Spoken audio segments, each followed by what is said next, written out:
The most successful people in the world all have one thing in common. They've learned how to think big by developing a perspective of possibility. And the good news is, we all have the potential to apply the same strategies to achieve amazing things in our work and lives. Hi, I'm Rob Hartnett, and as your Chief Possibility Officer and host, I'm here to inspire you to become the star of your world as a person of possibility, through learning how people from all areas of life are thinking big and chasing down their dreams. Hey, welcome everybody to the It's All Possible podcast. I thought this week I would focus on talking to you about the possibility mindset. It's a lot of stuff I cover in my keynotes and speaking presentations, but I thought it'd be nice to bring you some of my thoughts around the possibility mindset and what I actually mean by that, and really what's the pathway to possibility, who actually has a possibility mindset, and a whole bunch of other things that I'm sure has been troubling you or thinking about. How can I become more of a person of possibility? What do I need to do that? So I'm going to start off with this pathway to possibility and take you through some of my thinking and my research and how I've really got to talk about this and be passionate about the possibility mindset. So first of all, let me start with mindset. Really, the first mindset you come across is a fixed mindset. A fixed mindset then moves into a mixed mindset, and then moves into a growth mindset, and then into a possibility mindset. So that's just the 4 steps, but let me take it back a little bit. When you've got a fixed mindset, you essentially believe that you are limited in your intelligence, you're limited in terms of where you were born, what school you went to, what you can do, and that you don't believe that you can actually grow any further. You believe that that's as good as it gets. You were born this way, you've gone to this school, you grew up in this family, whether it was negative or positive, it doesn't matter. You're got a fixed mindset about a lot of things. Not everything, but about a lot of things. You basically don't think you can rise above, or even if you try, it won't work. And you may have tried a few times and it hasn't worked. But that doesn't mean you tried hard enough or you pushed hard enough.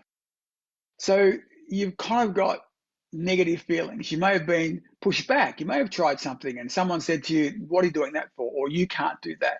So you may have gone to a fixed mindset. Anybody in a fixed mindset can move to a growth mindset.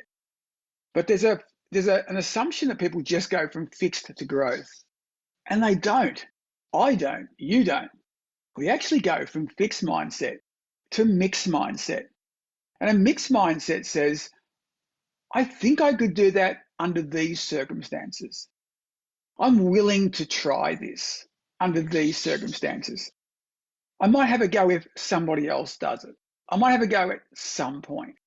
Now, if you're a leader and you've got people who follow you and work for you, this is a critical step for you to observe. When you see one of your team going from fixed mindset to mixed mindset, that's a coaching moment. It's a significant coaching moment to support them and help them on the journey. Because if you don't, and it doesn't work out for them, or they get a setback, they'll come back to fixed mindset. But with your support, with your encouragement, with your coaching, they're quite likely to succeed that time. And all of a sudden, we've got someone who's now going, I did try, I did put in effort, I did succeed. Yeah, it was hard, but I'm feeling so much better now. And you've now got someone who can see what growth mindset is all about. So that's a really interesting step. So if we go from fixed mindset to mixed mindset, we're now at growth mindset. And growth mindset, really, if you think about the work that Carol Dweck did in her book, Mindset, it's a great book, you should read it. What she's really saying there is that with a growth mindset, I believe that I can achieve most things given effort, desire, and discipline, what I call the 3 Ds, desire, discipline, and determination. I have to make an effort to do it. But the big difference is, with a growth mindset, I'm looking to improve. With a fixed mindset, I'm looking to prove I can't do it. With a growth mindset, I'm looking to improve myself. And I see feedback, for example, as helpful to me to take me on the journey. Someone with a fixed mindset says, I take feedback as just proof that I can't do it. It's a very different thing. So now we move into this possibility mindset. You might go, well, that's really great, Rob. We've heard about growth mindset. What does possibility mindset do? Well, possibility mindset then goes, actually, what's really possible for me? And there's a couple of steps with this. And the first step is I start looking at what I believe is possible, but only for other people. So I've got a growth mindset, but I think, gee, you know what? I'm seeing someone else get to where I'd like to go, but I think that's okay for them. It's not okay for me. I don't think I can do it. But the reality is, in most cases, you probably can do it. And what a possibility mindset says is I actually can do a lot of things. I can do things a lot better than I thought I could. There's amazing things that are out for me. If I have an abundant mindset and believe there's plenty of opportunity for everyone, there's amazing things. And with a possibility mindset, we actually start to suspend facts. You've actually got to walk away from facts. You've got to walk away from history, because plenty of people will tell you why it can't be done, why it hasn't been done, that they've tried it in the past. But when you have a possibility mindset, you go, actually, I think I can do it. I've got a way around this. I've got a different point of view. And so I have these, what I call these 3 zones. The comfort zone is fixed mindset. The growing zone is growth mindset. And the possibility zone is when you're using a possibility mindset. And essentially, growth mindset is a ticket to the dance for possibility mindset. There's a great quote by Jamie Kern-Lima. And Jamie Kern-Lima was a cosmetics guru in recent times. She sold her business and she built her business up because she couldn't get cosmetics that really worked with her. So she started her own, which was It Cosmetics, and sold out to L'Oreal in 2016 for 1.2 billion. Now, I know you can't live on that, but it's a start, isn't it? So Jamie Kern-Lima is amazing. And she's got a fantastic quote around this. And I might add, she also became CEO of L'Oreal after selling out as well, selling her business into L'Oreal. She says this: in life, you don't rise to what you believe is possible.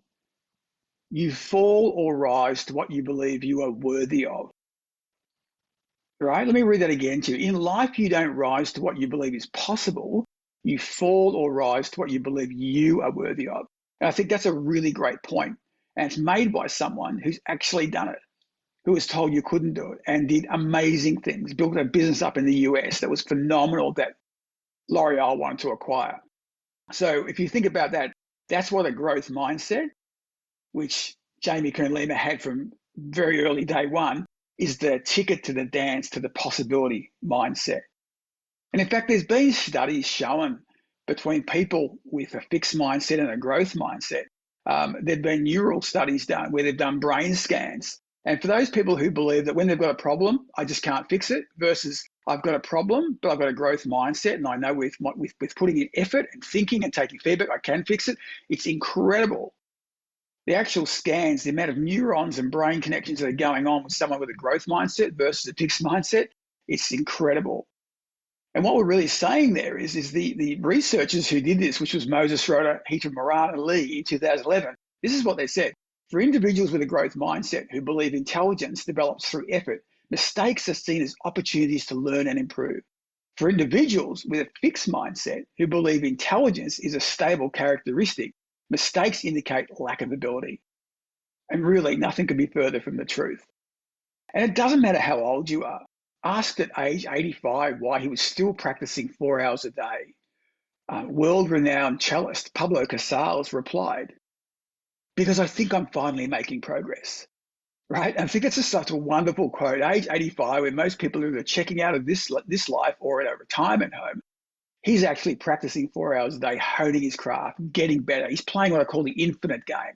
That's a possibility mindset, because he'd achieved so much. Growth mindset was already done. He became the best in the world, but he still believed he could do more things. He could play differently. And it's just such a great attitude. It's a lifelong attitude. So as well as Pablo Casals, there are tons of people that I've researched around the world that have what I call a possibility mindset. Just a few of them. Keanu Reeves is a classic example. Tom Cruise, Selena Gomez, Gene Simmons, Scarlett Johansson, our own Alisa Camplin, gold medalist Olympic skier, Melanie Perkins, the founder of Canva, Bradley Cooper, Stevie Nicks. There's tons of people from all walks of life that actually have proved a possibility mindset. And I want to take you through what they do differently. And one in particular is someone you may not have even heard of him. His name is Dr. Brian Holland. Dr. Brian Holland, in fact, you may know him not only as Dr. Brian Holland, but his stage name is Dexter. And Dexter Holland, in fact, is the lead singer and songwriter from the band The Offspring. He also happens to be a PhD, fully qualified PhD. Not only is he a fully qualified PhD, he also happens to be a commercial airline pilot holding his ticket. He also happens to own a hot chili sauce company. And when COVID hit and all his touring got shut down, as it did for most people, what did Dexter do?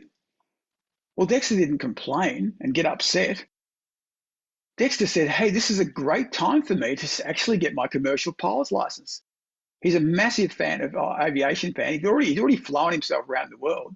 But he said, you know what? Let me do that. Let me fly medical and medicine equipment to tackle COVID around America. Let me do that. Let me do that for you. And of course, he's got his own jet, but he also flew commercial ones as well to get his license. So these people they're just on a different plane. They just think differently. And you wonder how you feel. You're probably thinking you're busy. How busy do you think he is? A PhD, lead singer and songwriter of a massive global band, runs a hot sauce chili company, and also is a commercial pilot. What they do, they just operate at a different level. Let's talk about a couple of other people. You know, Tom Cruise, Selena Gomez are another couple. But let's talk about what they do. And so what I found is the possibility, what I call the possibility mindset super six. There's 6 things I've distilled it down to that people of possibility, people with a possibility mindset do. And they don't have to be entertainers. These people are business leaders. They're people in your own life. There could be people in your own family. I've got plenty of people I can talk about from all sorts of walks in life. But the key point is there's these 6 things they all have in common. The first thing they do is they think big. They basically say, if I'm going to think, I might as well think big. How can I think really big about what I'm about to do? What's the biggest thing I can think about? And it takes a lot to talk them down because they naturally go, what's the biggest thing I can do? They think big, and because they think big, they're insanely curious. They want to know how things work. They have no ego, no matter who they are. They want to know. They get into the minutiae, right? They want to get into the detail. When Keanu Reeves wanted to modify his motorcycle and he was told it was ridiculous what he was trying to do, he got really curious about why he couldn't do it and what would happen to it by doing the things he wanted to do. And he went very deep with some very serious engineers about what he could do and what he couldn't do, to the point that he actually formed a motorcycle company called Arch, which he now owns and runs with these engineers who initially said, Keanu, what are you talking about? We don't really understand what you're going on about here, right? Your mind's kind of all over the place. But he listened to them. And this is what they do. They think big, they're insanely curious, and then they take action. They're also very process driven. They have a process for doing things, a process for getting things right. They're grateful and they're optimistic. They're grateful for where they're up to and they're optimistic about the future. That's not blind optimism, it's positivity. And the last thing these people do is they have fun. In everything they do, they try and have an element of fun. And the reason for that is when it stops being fun, it's really hard to be passionate about it. So I'll give you those 6 again. They think big, they're insanely curious, they take action, they're process driven, they're grateful and optimistic, and they have fun, right? And if you look at any interviews of Tom Cruise or any with Selena Gomez as a classic example, there's a great podcast with her out on Smartless. You listen to her, you listen about her process, time she gets up in the morning, the way she operates, which was all put into her from her days in Disney. But how she's curious about things, she takes action. But also when things stop being fun, she's like, you know what, I'm walking away from that. Whether it be social media or singing, she'll take a break and say, it's not fun anymore. It's just become a grind and I'm not creative. You can't be creative if you're not having fun. You just can't do it. If you're pessimistic or negative or cynical, you cannot innovate. It's a fact. You just cannot do it. So it sounds really great, isn't it? But given all that, why aren't people just simply becoming possibility people? Well, the problem is it's really hard to change. Change is not easy. In fact, let me rephrase that. The change is really simple. The decision to change is really simple, but the path to leading up to the decision to change, that's the long part. That's the part that people find hard. And why is that? Well, in my book, It's All Possible, I talk about three numbers: 60, 90, 80. And 60, 90, 80 is really the start of the problem. And if you're managing people or trying to get them to go through change, this is what you're up against. 60,000 is that we have, on average, about 60,000 thoughts a day. Some say it's less, some say it's a lot more, but I've got about the middle, and the research shows to me about 60,000 thoughts go through our mind every day. Sometimes we don't even notice them, sometimes they blip through, but it's about 60,000. About 90% of those thoughts are the same ones we had yesterday, the day before that, the day before that, and the day before that. We get in the pattern. So have you ever seen someone really find it hard to move off addiction or shift a habit, or when they go back? That's because we've got these ingrained neural pathways that take us back to these thoughts that we've had in our past. And of the 90% of these thoughts that we had the day before and the day before that that keep repeating, about 80% of them initially are negative. And there's actually nothing wrong with that, because we've had to survive. As our brains have developed from reptilian man, we've had to survive. We've had to look at things and go, what's the worst that could happen? But the trouble with that is it's sort of our default. And we have to watch out for that. And sometimes it's right, it keeps us alive. But sometimes it actually stops us from doing things. Sometimes it makes us very cynical. And in fact, Arnold Schwarzenegger, who I think is one of the most positive, ambitious people, and is definitely a person of possibility, and I'll talk about him later on. In his new book, his latest book that's out there at the moment called Useful, he spends a chapter on positive self-talk. And it blew me away that Arnold is dedicating a chapter to this. He talks about how hard he works on himself for positive self-talk. And one of the great quotes I heard recently from an Ironman who's very successful, someone asked him, well, when was the time you became really successful? Like, you were successful, but how did you get really successful? And he replied with, it's when I stopped listening to myself and started talking to myself. It's a really interesting point, isn't it? When I stopped listening to myself and started talking to myself. So we actually have to take charge and start making sure we've got some positive self-talk coming in as well to combat this natural, I call natural negative self-talk. And Jim Carrey, of all people, Jim Carrey, comedian, actor, artist, I'm sure you've heard of Jim, has a fantastic quote. Jim's very, very good to read. If you've ever seen his graduation speeches or read some of his stuff around philosophy, he's very smart. And he has a fantastic line, which I'll read to you now. He said, our eyes see a lot of things, but they can also operate like projectors for what the mind wants us to see. And I think that's very true. If you want to see negativity, if you want to see cynicism, you'll find it. The mind will direct your eyes to see it. If you want to see opportunity, you want to see possibility, you want to see positive people, it will also direct you to so you can go and see it. So yes, the eyes see things, but they also sometimes act as projectors for the mind. And it's a really nice quote. Where does it always come from? Well, it's interesting because we've got two parts of the mind. Keep it really simple here. I'm not going to go heavily into neuroscience, but if you think about the conscious mind and the subconscious is really the interesting part. That's where our self-image is. And everything there is kind of built up through our habits, beliefs, opinions, and experiences. And up until about the age of 12, that was formed by other people, good or bad. So no matter if you were born into a crime family or you were born into, the Packers or the Murdochs, you had a certain self-image. And we get that from our upbringing. About the age of 12, we start going, is that really true? Yeah, and they talk about the teenagers being terrible. This is what's happening. They start to have their own view, rightly so, and start challenging parents and guardians and others to say, hang on a second, this could be different. And this is a really interesting part when we start doing that. And what we start doing is start to question, and our conscious starts to notice different things. But our conscious has to work super hard to overwhelm our subconscious, because our subconscious is our emotional, our conscious is our rational. Like, you can listen to me today and your conscious is listening right now and it's going, this makes complete sense. Rob's making complete sense, right? Hopefully. But your subconscious, after you turn this podcast off or you think about things in a week time, comes back and goes, yeah, that was all very well, but that's for other people, not like you. You know what I mean? Like, it takes you back to the fixed mindset. But here's the way you can beat it. And again, all the people of possibility I spoke about, they all do this, right? The future comes from visualization or imagination, right? The past is a memory. The present is our perception of what we see in front of us right now. The future is our imagination. But the really cool thing is the subconscious cannot tell the difference between real or imagined, right? The subconscious cannot tell the difference between real or imagined.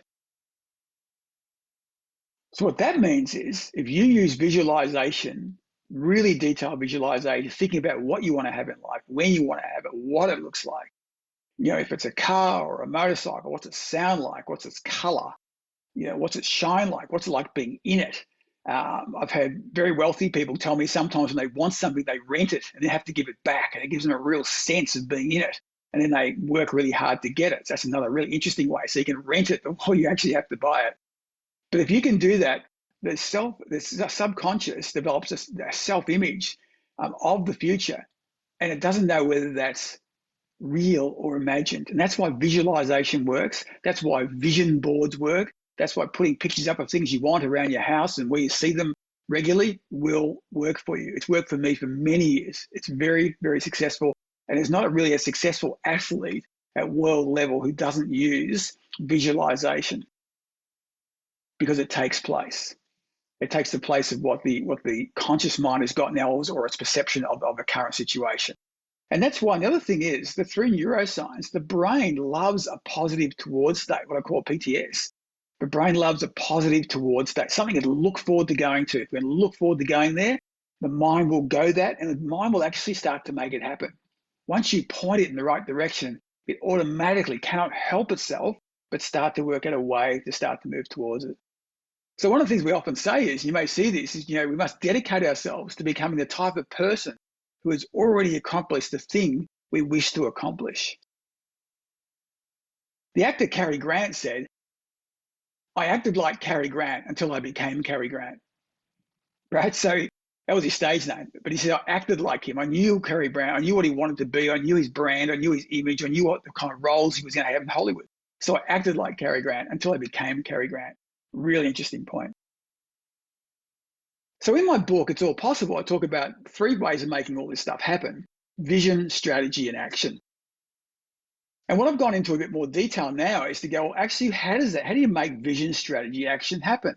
And there are 3 ways of doing it. Firstly, to get your vision right, you've got to reimagine possibility. We've got to reimagine what's possible for us. In terms of strategy, we've got to remove obstacles and release potential. And the reason I say that is that whenever you come up with possibility, or you reimagine what's possible for you, there will be a ton of obstacles in the way. You'll either think of them or someone else will provide them. And it's true, you've got to get over them, because if they weren't there, everybody would be doing it. But you've got to simply go, do I really want what's possible? If that's the case, then let's identify firstly, let's identify and then remove those obstacles so we can release potential. And then the way we go about the action part is through my champion process, which we'll talk about at a later podcast.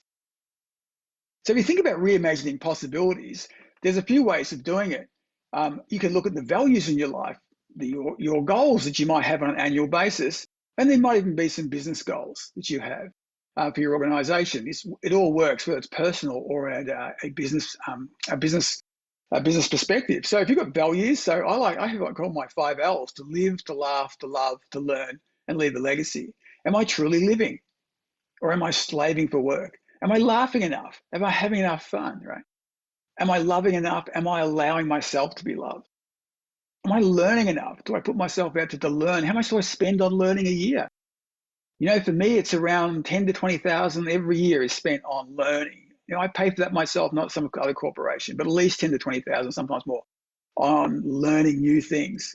And legacy, what am I leaving behind? What sort of brand do I want to have?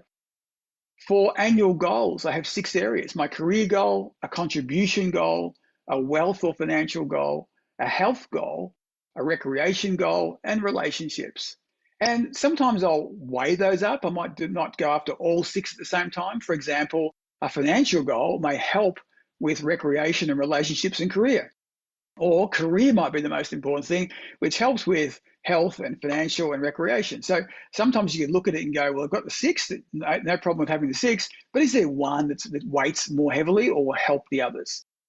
In business, I'm a big fan of EOS, the Entrepreneurial Operating System, where we look at vision, people, data, issues, process, and traction. What's my vision like for my organization? What are our values like? Have I got the right people? Do I have the right data? Do I have an easy way to solve my issues? And what's my process for running the business? How slick is that? And am I getting traction? So again, your reimagining possibility is really up to you, but they're just some guides of what you may look at doing. Recognizing and removing obstacles, find out what those things are. A good example, I said I'd mention Arnold Schwarzenegger. When Arnold Schwarzenegger first started doing the world in his weightlifting and Mr. Universe competitions, he was second. He didn't actually win his first one. He was in Austria. He didn't speak English, or if he did, it was not that great. And what he came second, and he was just so depressed about the fact he got second when he clearly thought he was the best person there. But he wasn't, and he realized very quickly that he'd had the wrong coaching, the wrong people he was hanging out with, and he was actually doing the wrong type of workout to produce the body that was needed to win at that level. In his own words, he was cut the wrong way. And so once you recognize that, which he did, you have to remove the obstacle. So what did he do? Well, this is what he did. He moved country from Austria to the US. He learnt English. And then he got connected with his rivals who beat him in his first world, Mr. Universe. Not only met them, he invited them, one in particular, to come and live with him. And he trained with him because he knew he couldn't just read a blog or listen to a podcast. He had to see how this guy worked every day. And they've become lifelong friends, and they still are. But that's a big thing. So recognize it, and then he removed the obstacles that were there, and we all know how successful he became. What is not also said, though, is the reason Arnold stopped doing the Mr. Universe competitions, he still works out every day, is because because it wasn't fun anymore. And he said, when it stopped being fun, it gets hard to kind of go at that particular level. If you look about releasing potential, I think one of the biggest examples, and I've had some experience working with this organization, it's been incredible, which is Microsoft. And Microsoft shifted dramatically when the CEO, Satya Nadella, took over. And it was around 2016 or 2016 when they decided, you know what, we can't keep developing everything at Microsoft. We have to look outside Microsoft. We have to rethink Microsoft. We have to listen to our customers. It was around this time they actually, for the very first time ever, reduced their sales headcount. Well, they only reduced it. They actually rehired, but they hired specialists. Their customers said, we just don't want generalists anymore. We need people who can who really know industry. And they went from general salespeople to industry specialists. And they really helped those people grow and learn and lift. And so what they really did was take on board the growth mindset. And it doesn't take a year to do this. It took a while. But Satya Nadella has a wonderful quote, and it's this: the learn it all trumps the know it all. We want to be an organization that's a learn it all.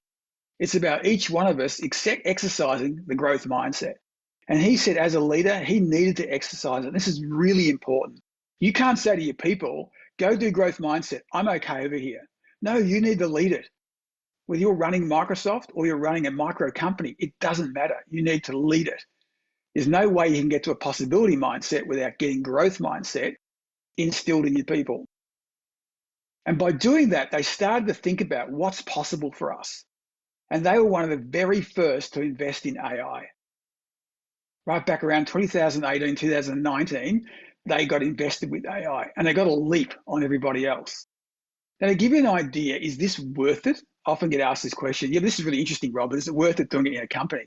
Well, let me tell you this. You might want to get a pen down. So in 2016, Microsoft's revenue, so 2016, was $85.3 billion. And the share price was $52 US. That's 2016. 8 years later, 2024, when I'm doing this podcast, the revenue is $245 billion, and the share price is now $430 US. So the share price has gone from 52 to 430, and the revenue from 85 billion to 245 billion. Are you going to, and I can tell you that yes, growth mindset and thinking like this, like going towards a possibility mindset, is it the only thing? Of course not. There were some other factors, of course they were there. But the shift culturally, when you're shifting an organization, the size of Microsoft, that's a very short period of time, 8 years, to actually get this done. So think about releasing potential like this. I'm a cyclist and I'm riding behind someone and I look at their bike and they don't have any lights on. Now, that's not to say they didn't have any lights. They in fact had 3 lights, and these lights are between like $90 to $150. 3 of them. They're attached to the bike and attached to the rider. 3 of them. But not one of them was actually turned on. So have a think about your business and even yourself. Where have you invested in people, processes, technology, invested in yourself in terms of buying a bike or buying a gym membership or going to a seminar or investing somewhere, but you haven't actually turned on what you bought. You haven't turned on what you invested in. It makes no sense. And that's the fastest way to release potential. Don't look outside of this. Have a look for somewhere else. Have a look at what you already have rather than a shiny new toy. Where have you already invested you haven't really released that potential? Have you got a set of beautiful Nike runners just sitting there not used? Have you got an indoor bike that you're not even getting on? Have you got a boat you don't even go down to? What have you got that you're invested in? Have you got something you invested in that now it's kind of fallen apart? Might have been a car or something like that you've bought, but you just haven't driven or started it up. Why don't you release the potential of what you've got in your life already? What about the potential of your marriage, the potential of your children? Can you release their potential? Maybe what's holding them back? So I hope that's been really useful to you to kind of understand a little bit about the possibility mindset and how the growth mindset is really important. It's a ticket to the dance of the possibility mindset. But possibility mindset people, just that think big, they're really curious, they take action, they're grateful, they're optimistic, and they have fun. Hope that's been useful. I'll join you next time on the It's All Possible podcast.